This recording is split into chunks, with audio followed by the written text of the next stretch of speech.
Okay, well, good evening, everyone, and welcome to this session of Renaissance Lives, today on the life of John Donne.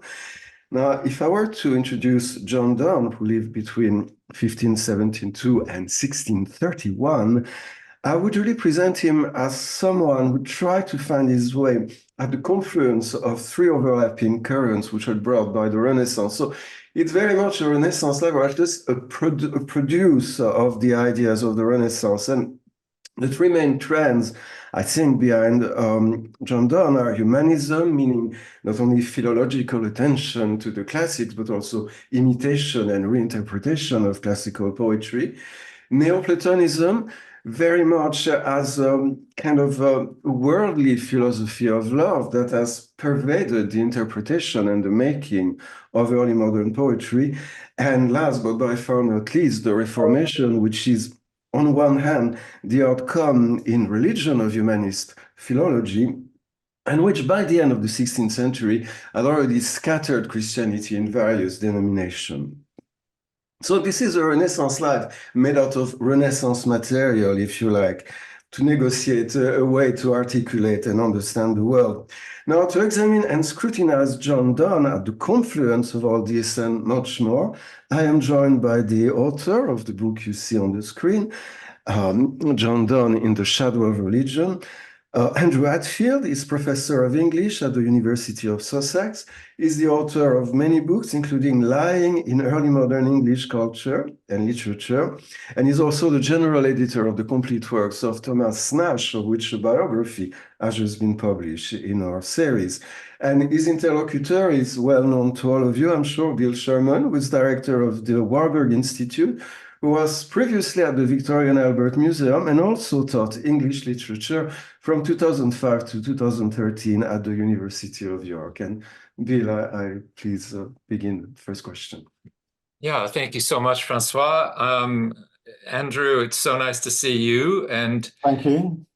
It's also so nice to return to John Donne because, as Francois just said, I actually taught English not just from 2005, but from 1993. I was an English professor for more than 20 years before coming to whatever it is that I am now.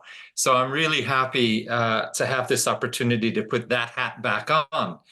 And one of the most interesting things for those of us who teach Renaissance literature in the pleasure of teaching John Donne, and he was always a high point for me in the syllabus, is that it seemed like there was a pretty straight narrative that was accessible and exciting. And that was this guy who writes love poetry as a young man, and then he becomes the Dean of St. Paul's and writes sermons and goes religious. It seems like your book is partly, if not mostly, intended to take apart that easy narrative. So how do you want to challenge that received narrative? Thanks, Bill. Yeah, very good to see you. I think that the standard narrative of Donne's life is that he suffers an early crisis of faith, of religion, because he's from a Catholic family. He doesn't take a degree at Oxford. His brother is imprisoned and dies in prison of the plague for helping harbor a priest. Donne realizes that he can't continue in the religion that he wants to continue. He then changes tack. He tries to become a courtier in his early kind of life. Then he makes a disastrous mistake, or something that kind of ends his worldly ambitions, by marrying Anne More, the daughter of somebody who employs him. Father is not pleased about this and casts Donne out. He then spends a lot of time in the wilderness, tries to get a load of jobs before he eventually becomes a preacher at St. Paul's and eventually Dean of St. Paul's, and ends his life in the Church of England. Now, it would seem to be a kind of convenient narrative that there are two crises in Donne's life. One is his faith, the other being his marriage. But it's perhaps too neat to kind of package his life in those ways, which is what I wanted to challenge in the book, to start thinking about the way that Donne worries away at problems and issues throughout his life, uses erotic poetry often to think about things other than the erotic, so that sex is never just sex. Dating his poems, as you well know, is a serious problem, a serious issue. You can kind of end up with a rather glib notion of Donne moving from one to the other. There is evidence of one of his contemporaries saying he was a great visitor of ladies in his youth, which is probably that there is probably some truth in this. But I think it is far too neat a kind of narrative of Donne's life to say that he has these crises. First of all, a religious crisis, then a crisis of owing to his marriage, and that he changes tack and kind of ends up being a Protestant preacher when he had originally been a Catholic. My sense of Donne is very much that he's a man who accepts the established church and thinks through the problems of faith in a divided age. As Francois said, there's the question of the Reformation. Donne is one of a number of writers who writes endlessly about religion, whose even non-religious writings can be mapped onto religious debates, but you never get to the heart of Donne's faith. And if you actually really read what he says on religion, which is what was published in his lifetime, he often tells you that religion is almost impossible to understand and that you're stuck with a load of paradox and mysteries. The idea that I think he shifts from one confessional belief to another is too glib and too neat. For me, it's as much about the institution of the church and how you set about preserving that, preserving some kind of unified faith in which people can follow their own paths, which is why I'd want to complicate the narrative of him moving from one thing to another. Just to wrap up on this bit, the marriage, I think, perhaps is more of a crisis for him, and he does make a decision to get married. And I think some of his poems I want to discuss later are actually about his marriage and the choices he's made. And that perhaps, if I were looking for something transformative in his life, I'd place heavier emphasis on the marriage than on his religious transformation. Yeah, we'll definitely come back to marriage as a key hinge.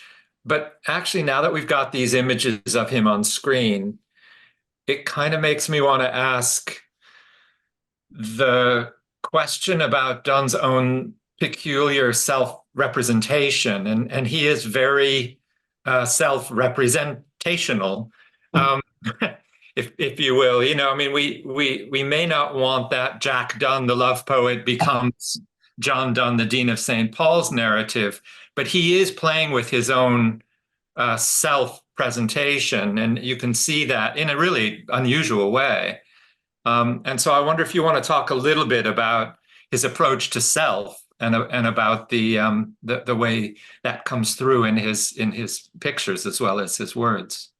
So yeah, it's an excellent question and an obvious one to ask about Donne, and that is, it's very hard not to see Donne as being somewhat self-absorbed and egotistical in terms of the traditional narrative. I mean, getting a portrait of yourself in the you know, as a young man in the 1580s, 1590s is not something that is usual. There's all sorts of questions about where the portrait hung, whether it was who it was for, whether Donne had it himself, whether he gave it to a friend. Friendship's very important in Donne's life, as I'll kind of explain later on, I think, if there's time. It's an unusual thing. People don't usually go in for portraits much until the 1610s, 1620s. There's an awful lot of writers, people of the middling sort, who you don't know what they look like until earlier in the 17th century. So Donne is clearly doing this about himself. I want also, though, to link it to his obsession with the soul.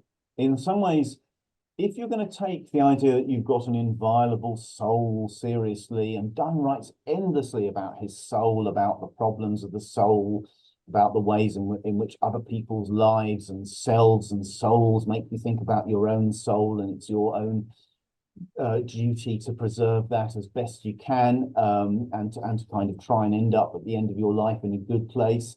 You've got to think about yourself in doing that. And in some ways, Donne is perhaps just being more forward-thinking. in placing a religion based on the self and the soul rather than on particular confessional belief and allegiance to a faction within the Christian church. I think that's where you end up with him, is that he's saying there are selves and souls and people thinking about themselves and their own kind of salvation, and there's a church that should facilitate the various paths through that, because after all, given that Christianity is a mysterious religion and pretty hard to get right, who knows who's got it right? And Donne does two things in his religious thinking. He writes very much against particular heresies that are dangerous, but they're largely heresies that impose wills on other people. And then he explores all sorts of ideas that you'd have thought would be off limits. And it's partly a sense of, if you're going to think about yourself and your soul, people may go through all sorts of different weird paths to end up with salvation.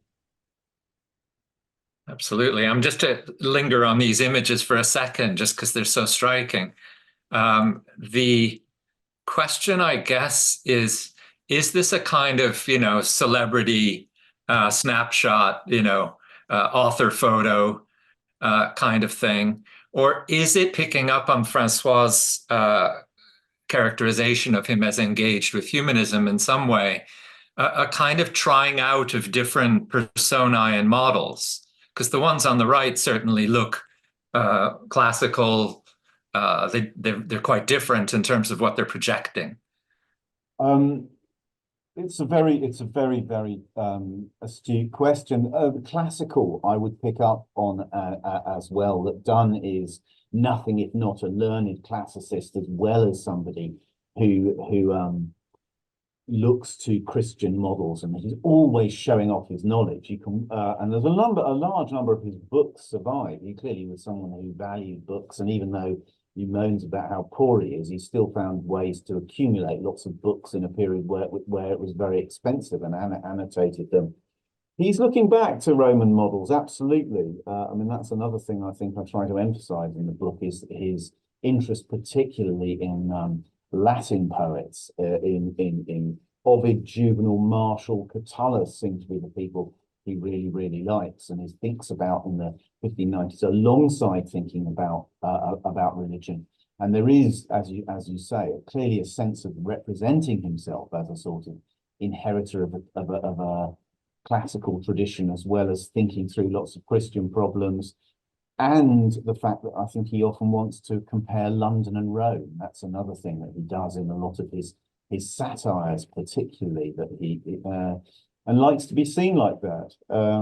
So yes, I think that is another strain in his thinking, that his self, his soul, his classical sense of himself are all things that he's playing around with. And this, as we both know, is an age where people are pushing the envelope in terms of all sorts of ideas, trying out new things. As his contemporaries, if you think of just the most obvious ones of Spenser, Shakespeare, Marlowe, they're all trying outrageous new things in their writing that are challenging what it's possible to do. And that's something that Donne does, but he does it visually as well, I think. Indeed. And if we go to the next set of images, these ones, I mean, one of the weirdest things he does, of course, is shows himself dead. Yeah. So he's projecting what he will become. Can you talk for a second? I know we may want to come back to his final years later, but what's going on here in terms of what he's doing as self-presentation? We're of course assuming that this is Donne's choice rather than other people doing it, other people choosing to represent Donne, which I think is probably a fair assumption. Certainly he seems to have encouraged that sense of playing on his visual image. I would read that last image, those images, against the famous Death's Duel sermon, which is an extraordinary thing if you think it's about a month before he dies that he produces this amazing sermon where he kind of totters up, speaks for a huge amount of time, as he seems to do in most of his sermons, and explains what the significance of his own death is, which is he's making a comparison between the winding sheet and the kind of placenta when you're born, that this is a movement of the soul and the self from an earthly life into the afterlife. And he's kind of obviously representing himself along these lines as an example to others, that idea that this is another stage that the soul goes through, and that all the souls will be united under God if you're fortunate enough to get into heaven. And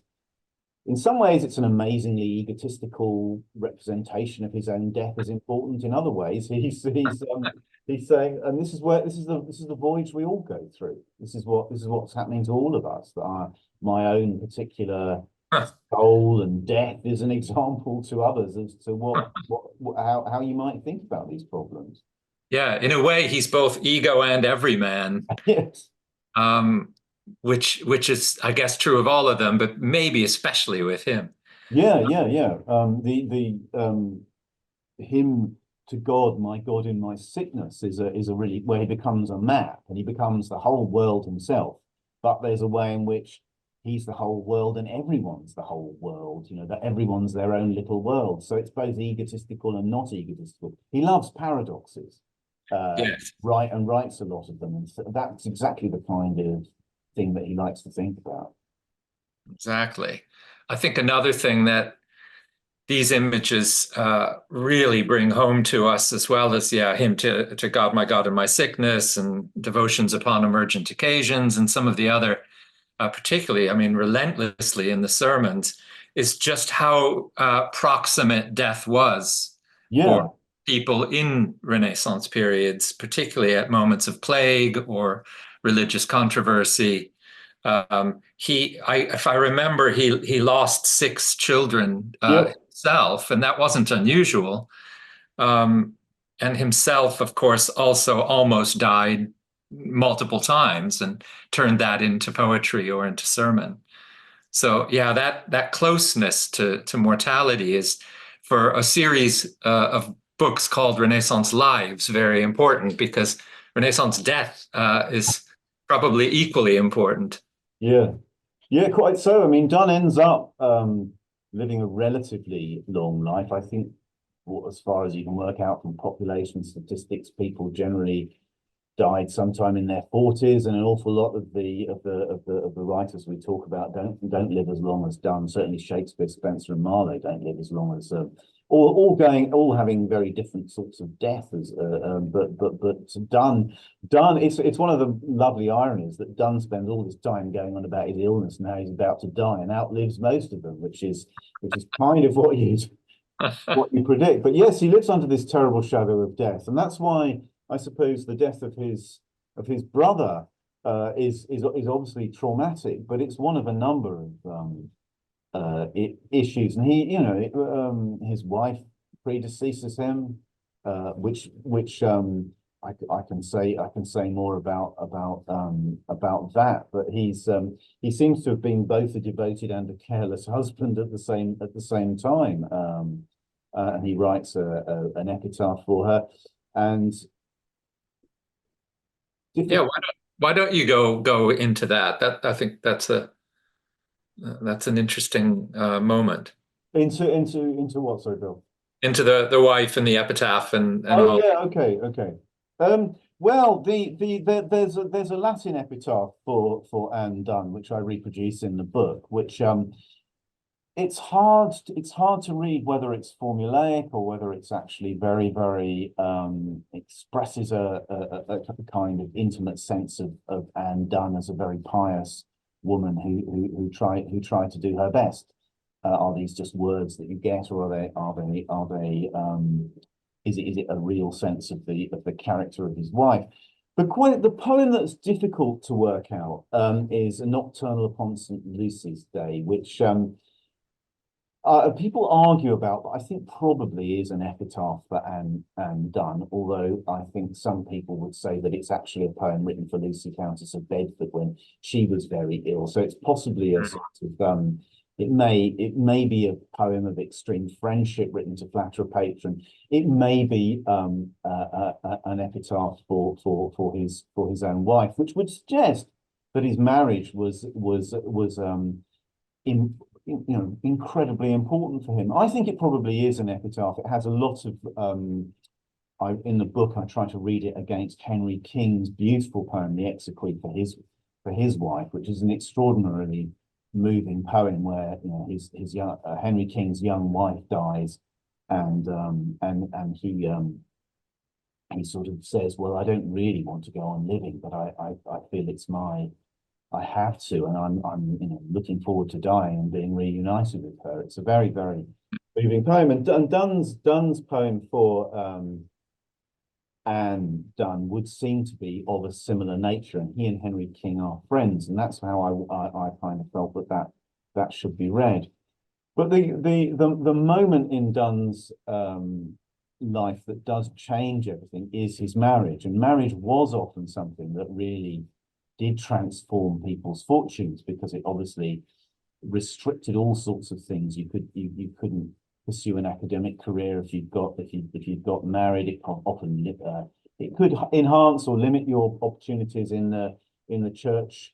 And Donne's one clearly offended people so seriously that he ended up being cast out. And I think a number of his poems are written about the fate of that marriage, and that's something that dominates certainly the middle period of his life before he becomes a serious figure in the Church of England. But he and his wife spend a long time in relatively restricted circumstances, and a lot of his poems seem to be very much about that relationship. One of the arguments in the book is that the poem "The Flea," which is often written as this it's a poem everybody knows, where there's the man and the woman with the I might read a bit of it.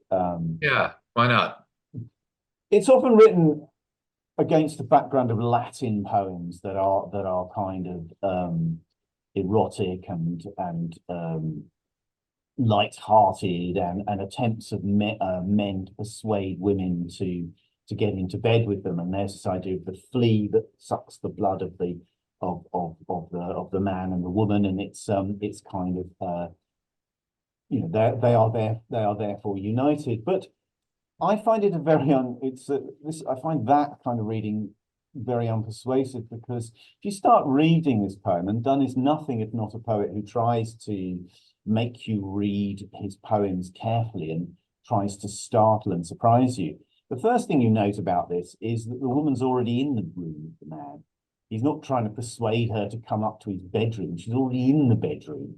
Now, why might she be in the bedroom, and why might he be producing this poem? Well, one obvious answer is because they're already supposed to be in the bedroom, because they're married. And then you read the second thing, where she's about to crush the flea, and you think about the flea itself may be a symbol of them living in not particularly lovely rooms, as well as just being an ordinary kind of thing where he's looking at a little animal to make some sense of the world. But look at the second stanza. "Oh, stay, 3 lives in 1 flea spare, where we almost nay more than married are. This is flea is you and I, and this our marriage bed and marriage temple is. Though parents grudge and you, we're met and cloistered in these living walls of jet. Though you make use to kill me, let not to that self-murder added be, and sacrilege 3 sins in killing 3. Now, it's a pretty weird poem if this isn't to do with marriage, the way he goes on about this, though parents grudge. So if this is not written as a poem about his marriage, there's a strange, weird kind of correspondence between what actually happens to the Donnes, where the parents grudge, make them go and live in reduced circumstances so he can't follow his career, and they probably are living in a flea-ridden bedsit, really. There's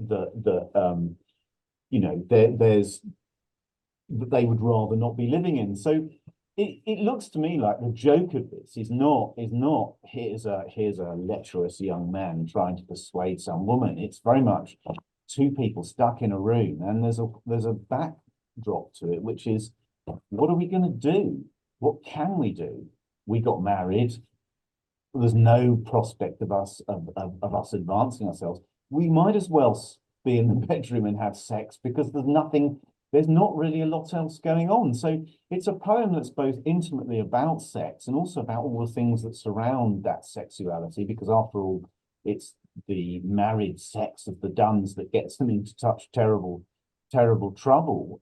This doesn't seem to me to be a poem by a young man about town, but a poem by a man sort of thinking about what the consequences of actions are. So strangely, it's a poem that's both very, very much obviously about, you know, men and women having sex together, and all the other things that surround that. So it's a different poem, I think. It's much more melancholy and self-reflexive and resigned than I think it's often read. Yeah, agreed. And it's interesting because one of the challenges that you mentioned right at the very beginning, which you're now picking up on, that is a bit unusual with Donne, or it's extreme with Donne, is that it seems we often don't actually know when the poems were written. Yeah. So can you say a little bit more about that, what we have to work with, in effect? Because we're often, again, you know, when you and I teach undergraduate surveys, you're using a textbook where it's presented as a standard text. Everyone has memorized it. You know, it's as if there is a fixed text that has always been there. But, you know, there's a lot of uncertainty about Donne's text, isn't there? Absolutely. And of course, pretty much all the poems are published after he dies. We don't know the transmission of these. We do know that they probably circulated in manuscript, and one suspects they were read by his kind of friends and circle, and that you can imagine this as a poem that's very much read by Donne's intimate circle, because you wouldn't particularly want this getting out and your father-in-law reading it after the way that the Donne family kind of operated. So I think yes, there's probably a very intimate sense of this as what one author has called a coterie poem, something that circulates amongst a kind of group of friends. And what's also interesting is we don't know whether Donne's poems are written primarily for a male or a mixed audience.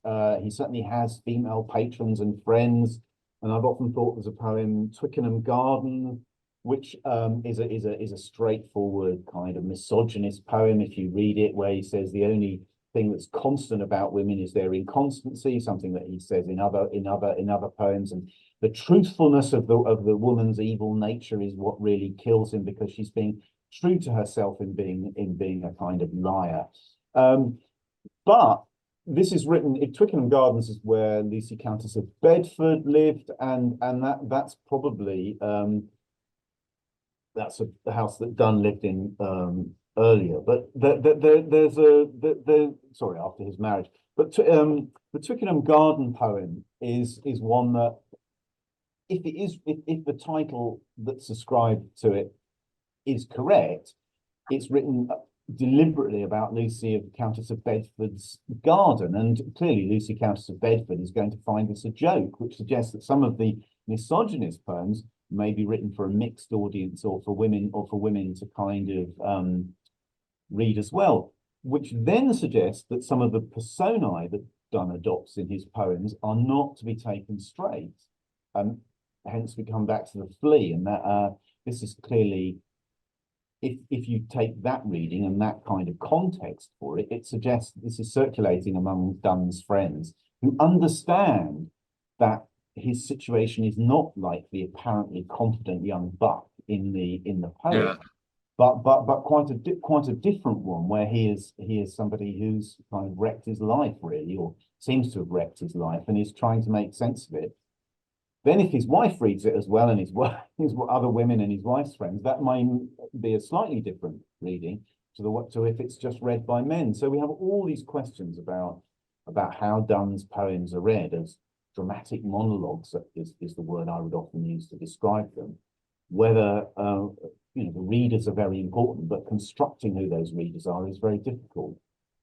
And actually, this question of how Donne's poems are read, not just in the sense of interpretation, read as in, you know, what we make of them, but actually literally how they are read, And I think one of the things that's worth stressing here that maybe is unusual, maybe even unique with Donne, is that to read John Donne in print, as we always do, is not a reading or a mode of reading that any single contemporary during his lifetime experienced. As far as we know, there are no surviving poems, I think, in print, maybe one. Yeah, I think there's one. Which is extreme, isn't it? I mean, with someone like Shakespeare, you seem to have a mixture of performance, of print, and of manuscript circulation. But with Donne, it seem to be unusually handwritten. It's a good, and there's a poem by Michael Drayton that reflects on his contemporaries, and he seems to be telling Donne off, or certainly that's how it's been read, for someone who is only writing for coterie audiences in manuscript, whereas Drayton is a poet who's very committed to producing stuff in print, and realizes what you can do with a printed book, where he kind of tries things out, has commentaries, has dedications that he plays around with. Eben Spencer is another writer who's very much wedded to the printed book. Donne would seem to be the opposite extreme, where he's kind of keeping his poetry away from wider audiences. This is a period where there's an interesting mixed economy of poetry, where some people seem to be happier circulating things in manuscript, generally more aristocratic writers like Philip Sidney. Others realize that they can make, however unstable, a living through print. And Donne seems to be kind of perhaps a strange figure in that he's not from the very upper echelons of society, but he seems to be peculiarly resistant to print. And after all, in his lifetime, a lot his sermons and Pseudo Martyr is a work that nobody particularly wants to deal with. Although there's an excellent new book by Shannon Altman explaining the importance of Pseudo Martyr in Donne's life. So he's not averse to printing other stuff, but his religious writings are often in print, aren't they? Yeah, and he wants to be known as a religious writer. I presume poems like The Flea, if they appeared alongside Pseudo Martyr, they might detract from the author's kind of seriousness in advancing a whole load of theological arguments and ecclesiological arguments about how you should conduct yourself. So, yeah, reading the poems is well, I mean, one of the great pleasures and one of the great frustrations of Donne is trying to tease out the particular meanings and work out whether he is placing as much emphasis on certain words as you think he probably is. Yeah. So now we've actually brought the poetry and the religious writing together. Can we just talk and I just really have one or two more questions, but before we open up to anyone in the audience, but I mean, I think we should talk a little bit about religion, given his really unusual trajectory, but also the prominence that he achieved in that field. So do you want to say a bit about conversion first, because he does very famously go from one to another? Yeah, I mean, I think for someone who moves between different religious confessional beliefs, and he's not alone in that. There's lots of Ben Jonson famously shuttles backwards and forwards between Catholicism and Protestantism. Thomas Lodge, there's various other people who are coterie Catholics and so on.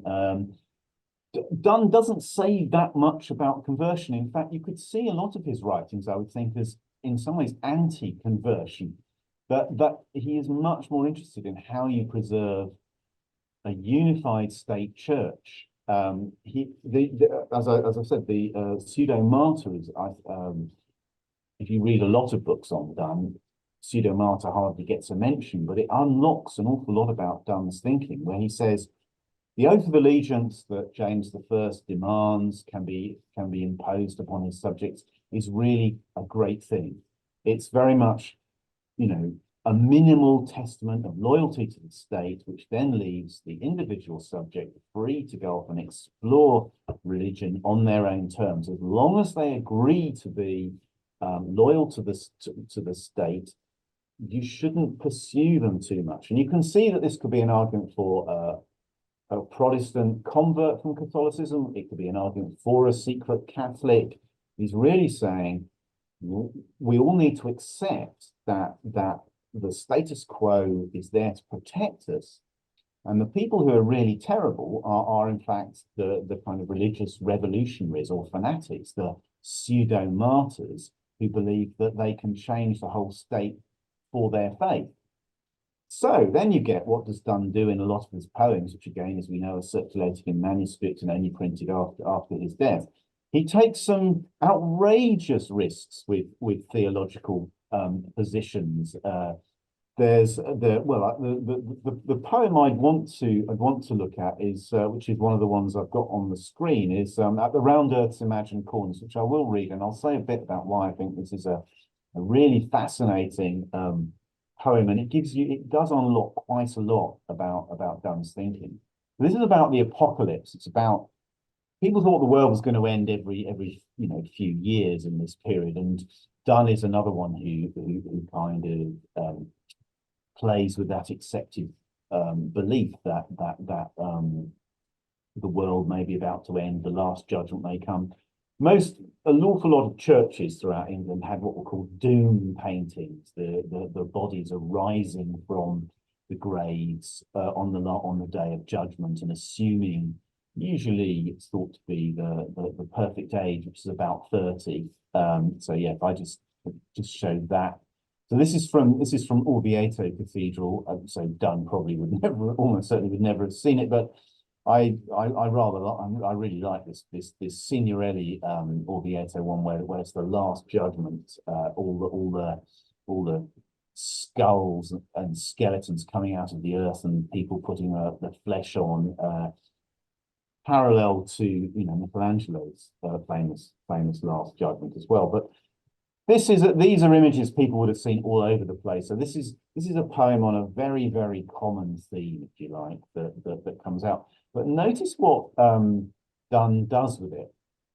It's a kind of way of trying to get at that familiar but apocalyptically strange moment, I suppose, that this is something that everybody believes is going to happen, but trying to represent it is almost impossible. A bit like representing your own death. Donne is very, very likes pushing things as far as he can. So this is it. At the round earth's imagined corners, blow your trumpets, angels, and arise, arise from death, you numberless infinities of souls, and to your scattered bodies go, all whom the flood did and fire shall overthrow, all whom war, dearth, ages, agues, tyrannies, despair, law, chance hath slain, and you whose eyes shall behold God and never taste death's woe. But let them sleep, Lord, and me mourn a space. For if above all these my sins abound, 'tis late to ask abundance of thy grace. When we are there, here on this lowly ground, teach me how to repent. For that's as good as if thou hadst sealed my pardon with thy blood. I mean, it's an extraordinary sonnet in terms of trying to think about what is unthinkable. The very end of everything, where all the souls rise up and go to heaven and hell.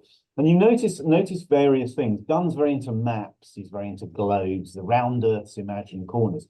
He's deliberately giving you a startling image so that you're grasped as a reader and have to think through what on earth does that mean? What is happening around Earth's imagined corners? So already he's saying this is something that's it's real, it's going to happen, but it's unimaginable. We can't kind of get our heads around what's going on here.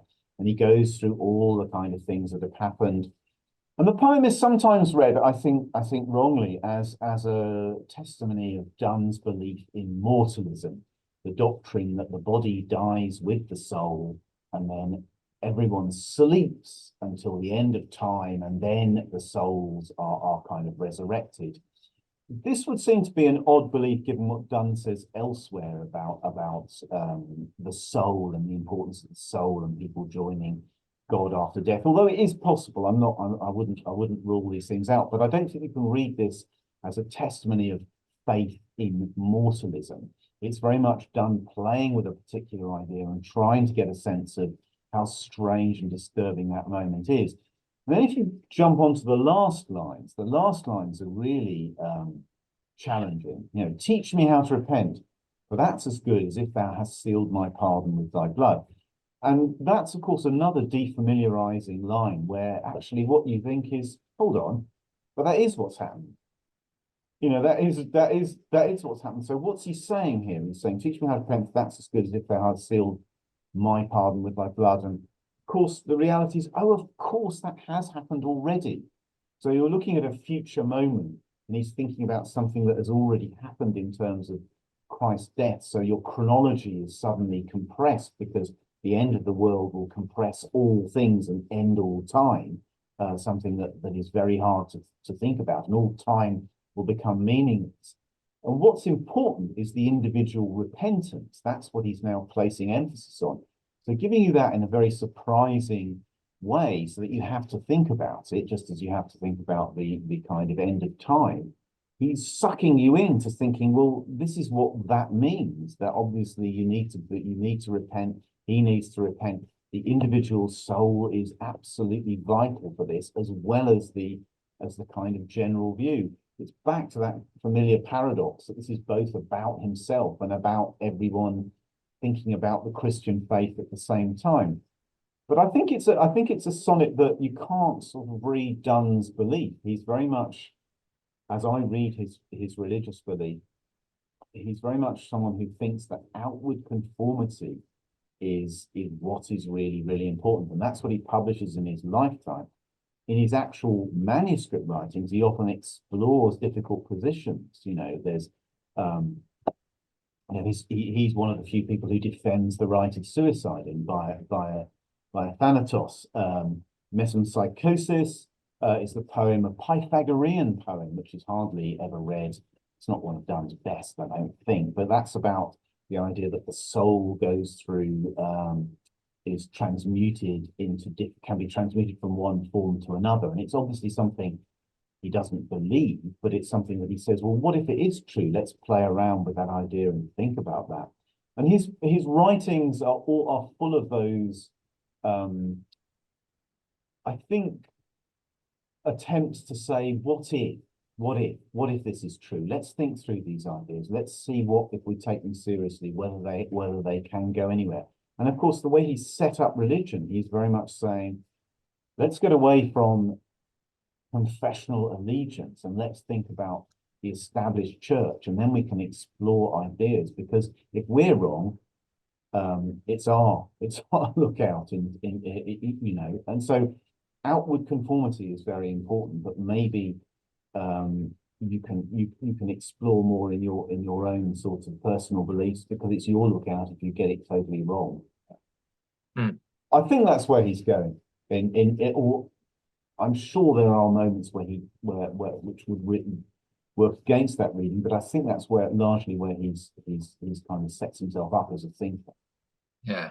If I may, the last two lines of the poem, it sounds very much like a justification by faith. The idea that the death of Christ, because of that, you don't need confessions. That seems a very Protestant statement. Yes. I think that's where you can find Donne writing poems called the Relic, which assuming he gave it that title, I haven't read. Oh, I did reproduce the Relic. Sorry. The relic is one about finding the bracelet around the bone and their relics of love. That looks like quite a Catholic poem, as may the canonization, which again, assuming that's Donne's title, these would seem to be more Catholic poems. Elsewhere, he seems to adopt more Protestant positions, but I think that's part of what the way he's thinking about religion. He's accepting that there are these different paths. And the poem I'd perhaps come back to as well is the satire on religion, which is I love Donne's satires, particularly. They're amongst my my favorite of his poems. But Satire 3, he goes through all the different positions, various Fideist positions, Catholic positions, Protestant, Calvinist positions, and says truth is on a high hill, and it's really hard to get there. And in the end, you have to surrender to the mysteries of the faith, and that's where I think he does go in his religious, the justification by faith. But that's not a wholly Protestant position. And again, look here, the in the second stanza: if this fall in a time or land where misdevotion doth command, then he that digs us up will bring us to the bishop and the king to make us relics. Then thou shalt be a Mary Magdalene, and I a something else thereby. So what you get there is he's imagining a time, just if you take the poem at face value, where Catholicism will have been reinstated. This is a poem, the poem. England throughout Donne's lifetime was a Protestant country of varying hues, and here he's talking about a time where someone digs up the bones and goes, "Oh yeah, these are relics." So he's imagining a time where Catholicism comes back, which of course isn't implausible given what happened in the 16th century, where you move backwards and forwards between extreme Protestantism, Catholicism, different versions. I think he's kind of basically telling you in this poem that, well, be careful that religious fashions come and go. What really matters is the truth of trying to think of religion in terms of your own soul. Listen, you've made good on your subtitle now, which was In the Shadow of Religion. So I'm glad we got to that. But I just want to finish, and before we open up to anyone in the audience, or indeed, Francois, if you have more questions, I just want to finish with the book itself, because you've written it, and it's a biography, and it's in a series called Renaissance Lives. And I just wonder if you might want to reflect a little bit on what Donne's life, what this specific life, and on your writing of that life has to teach us about the genre of biography, or what it means to write a life. It's something you have to think about. And I've written the other biography. I've written another one in the series on Nash, and I've written another one, a longer biography on Spencer, which is what has inspired me to write these kind of I think it was biographical studies, these ones. The Spencer one is biography, but this is more of, I suppose, a literary life, a biographical study. The thing that's really interesting about Donne's life is he reveals a lot in the poetry in one sense, and hides a lot in terms of giving you details of his life. There are definite clues, I think, within there, such as the flea. Another one I could talk about would be The Sun Rising, which I think is a poem that is quite autobiographical. But I don't think you can you have to be careful. If you're writing these lines, you have to do literary criticism as well.